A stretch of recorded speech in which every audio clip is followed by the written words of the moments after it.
tell me.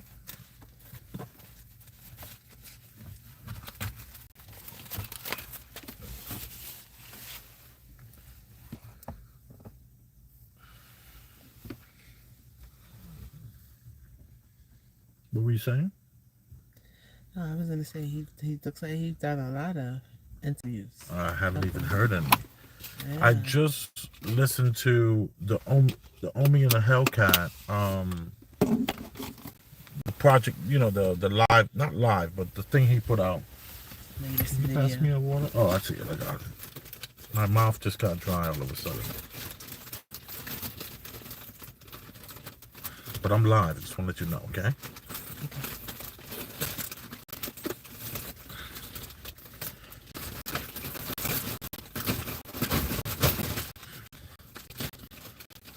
Can't get this. Can you get it, please? I think what's happening is that the water that I'm keeping in the car is freezing overnight and then slowly starts to melt. So now the water bottles are just like all crazy. No, this is not that. It feels like the right shape. But LJ's an amazing helper. Thank you.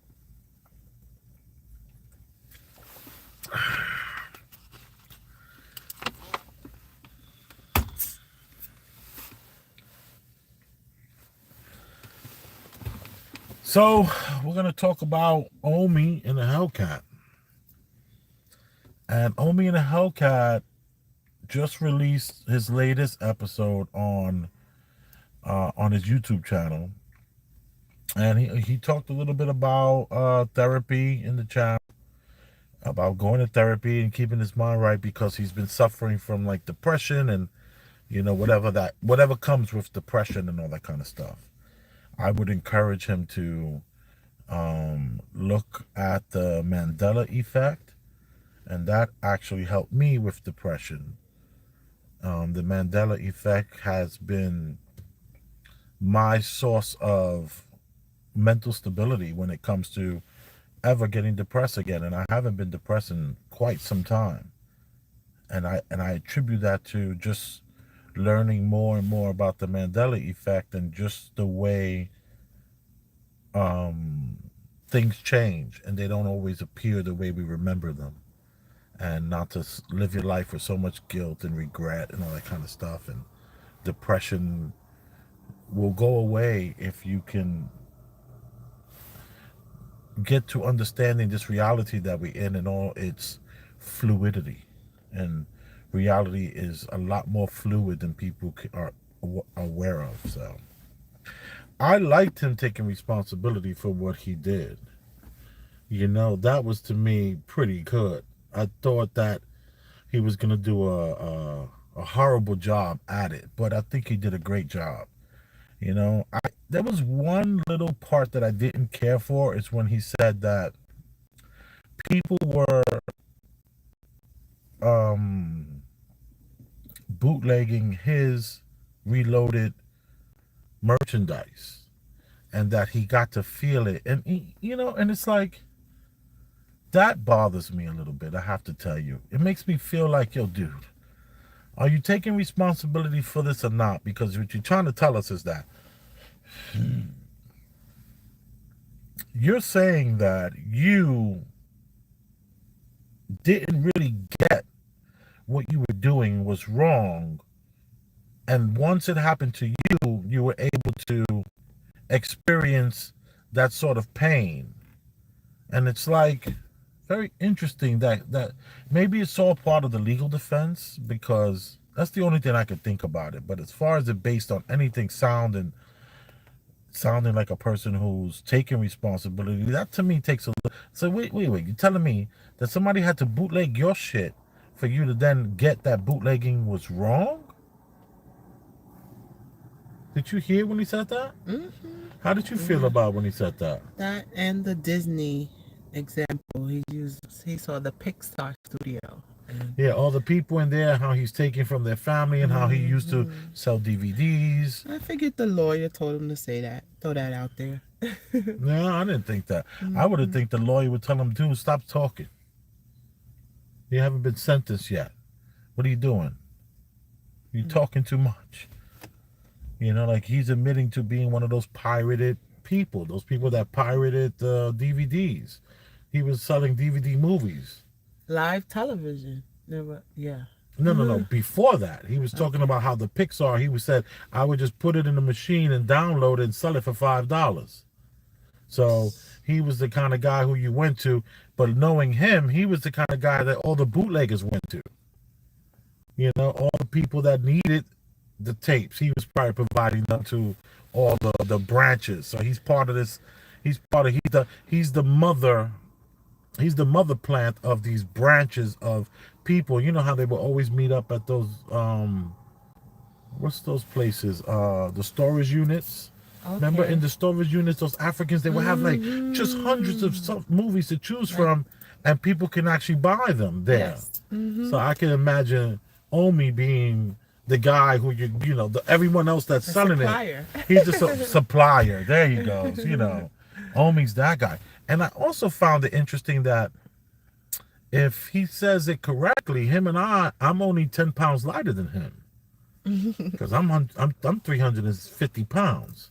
And he says that he's 360. 360. So Umi and I are the same weight. Interesting. It's interesting how you see yourself. That's what it's all about. You see, this goes on to the Mandela effect. It's about how you see yourself, and the reality in that becomes true in your mind. But what the world sees and your presentation to the world, what we are saying okay to is all of our life experiences that are making us understand what this is across. So, even though I might be 340, you know. But anyway.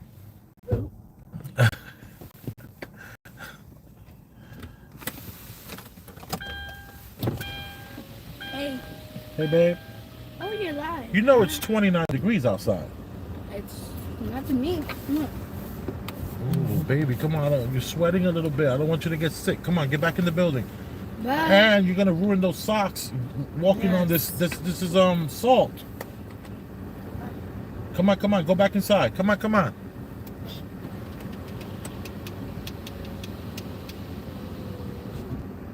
Look at her. Taking her time.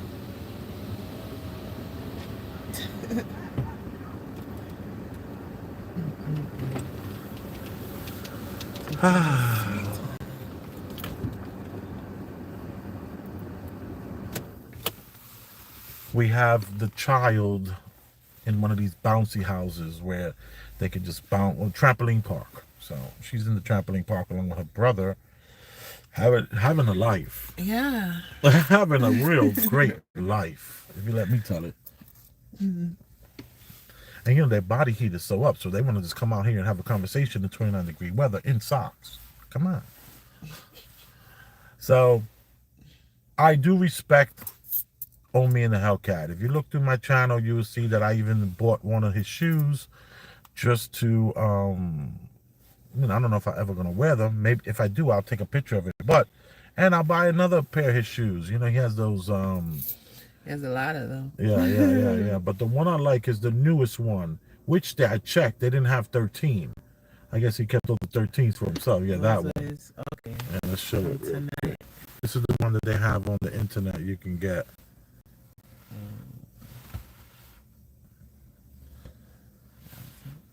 Sucks. You can't even. That space right there was pretty. There we go. Okay. And those are $189. And if you buy them in the secondary market, it's like $320 or something like that. $189. Yeah. So, and they don't have 13. But I was thinking about getting like a 15 for Cody for when he gets a little older, when he's in high school, he can rock them. You know, I was thinking about getting them for my son. He's 11 and a half right now at the age of 11. And he's soon going to be 6 foot. Yeah, they ran out of these. This was last month. They out of these. These are the ones from last month.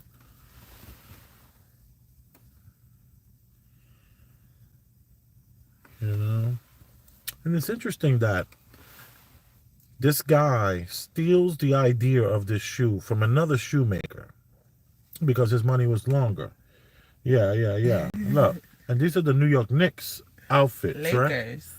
Oh, this is the Lakers. That's right. This is the Lakers. So this is what he provides. He provides you with,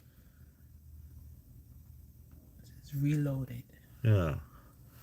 So it says reloaded, right? So you have a reloaded sneaker. That's his company, Reloaded. Mm-hmm. He takes the style of shoe he took from a guy who was already making shoes with that lightning bolt. He actually stole the shoe style from somebody else. It wasn't like he put a cloud or a mushroom right there, or a mushroom would have been cool, some kind of cool mushroom, or his own thing. He actually stole that logo from a person who was copying the Nike ones. These are the Jordans. These are the Jordan style sneakers that was being copied by this guy, and this guy was selling them for like $400, and he had very small limited editions. Omi comes in, and his money is longer. He has $1 million to spend, where the other guy had 80,000, 20,000, whatever it was. And Omi claims to have paid somebody in that guy's camp, and Yeah, Cool Kai. Cool Kai, right? Yeah, Cool Kai. Paid somebody in Cool Kai's camp to get the factory that the shoes are being made in, and he just basically outbidded everyone. So now he took over. So we got a guy who thinks like this, saying now. But look, 2 days ago, this dude is still making this shoe. He still too. makes his shoe. Yeah, let me show it. These are the Cool Kais.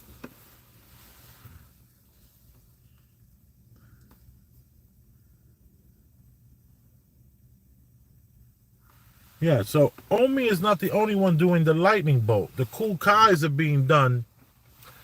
Omi is being done. It's the same thing. But for him to then say it wasn't until they started to, and then you saw the one where it said Reloaded, but it was the Lakers.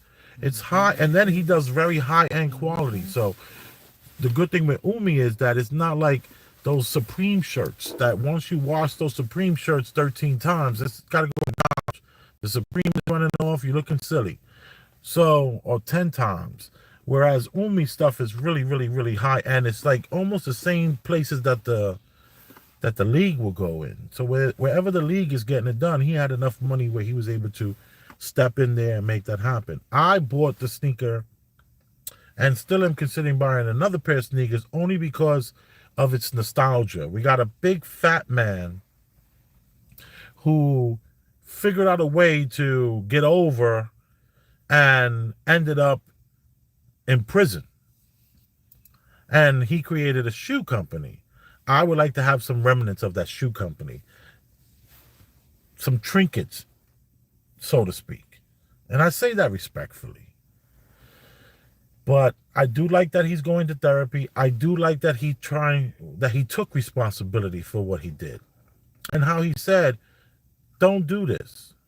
There's no quick way to getting money. Like I was just telling wifey, this business that we're opening, this bakery, we're opening it to sell it. This is the whole point in opening this place. We're opening this place, and I told her if we work real hard for 3 years, we should be able to sell this business. That's the plan. I'm opening the business to sell it.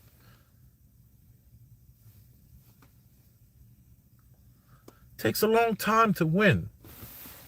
Omi and the Hellcat wanted to win day one. But he says he didn't understand the way that felt because it wasn't until someone copied his own stuff, man. And I think that sucks. I think that sucks that it took for him to say that. Let me see. Was that him? Is that Umi? No, this is all this guy. Yeah, they're fire. Massive stuff.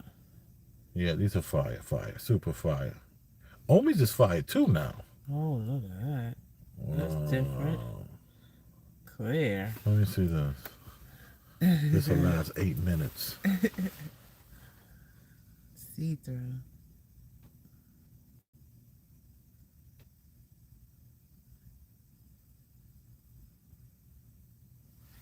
So we got a guy who takes other people's labels. He took the Thunderbolt from this Kai guy. And then he's now trying to go publicly and say he didn't get it. What he was doing was wrong. Is that possible? Is the therapy really that good? Who is this therapist? And then he said something interesting. And he wished when he was driving down the street, there would be these little signs that say, pay your taxes or you go to prison. But how would that have helped him? He would need them to have a big billboard, and it would have, and then it would take him 6 months to drive by, because when you drive by, you only can read that first line. You gotta wait till you come back the next day to catch the other line, or you gotta be in traffic. And they would have had to explain to him that pay your taxes, right? Even if you believe what you're doing is illegal. That's a big sign. He also said something, most ridiculous thing was that if you put a sign up on the 7-Eleven, or I don't know if he said 7-Eleven, do not rob this store because you're going to end up in prison. Like, what? They have a strip club in Jersey off of Route 17 South in New Jersey. And they have this huge hand with a huge hole in it. And it says, Jesus, and what's the other word? You? Loves you. Oh, yeah. Jesus. You. Jesus. And the heart. And where's the heart at? In the middle of the hole of the hand? Mm-hmm. Is the heart in there? Yes. I never looked at it enough. But there's a hole in the hand of, and then so it's like, where Jesus got the steak put in his hand. And that sign is right above the strip club. Mm-hmm. So there's a strip club with a billboard signage, and someone pays to put this sign about Jesus and the hole in the hand and all that kind of stuff. So now, does that stop the stripper from going into the place and working? Like, mm-hmm. Are strippers getting out of the cab, look up at that and go, no, I'm not going in tonight? Or are the owners of the strip club laughing their butts off that people are actually paying them to put this stuff up on their billboard, on their building? I would think that more often. Ooh, it's getting chilly in here.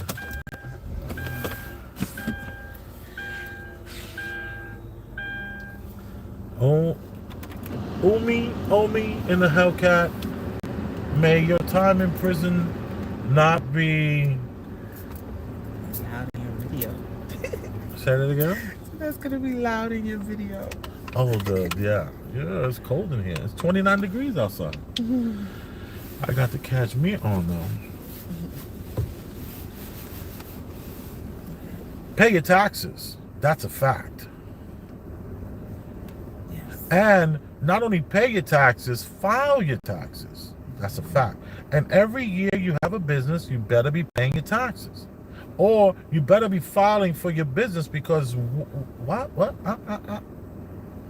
I have a business. I haven't filed taxes in 7 years. What? Como sa, makusa? What? Anyway.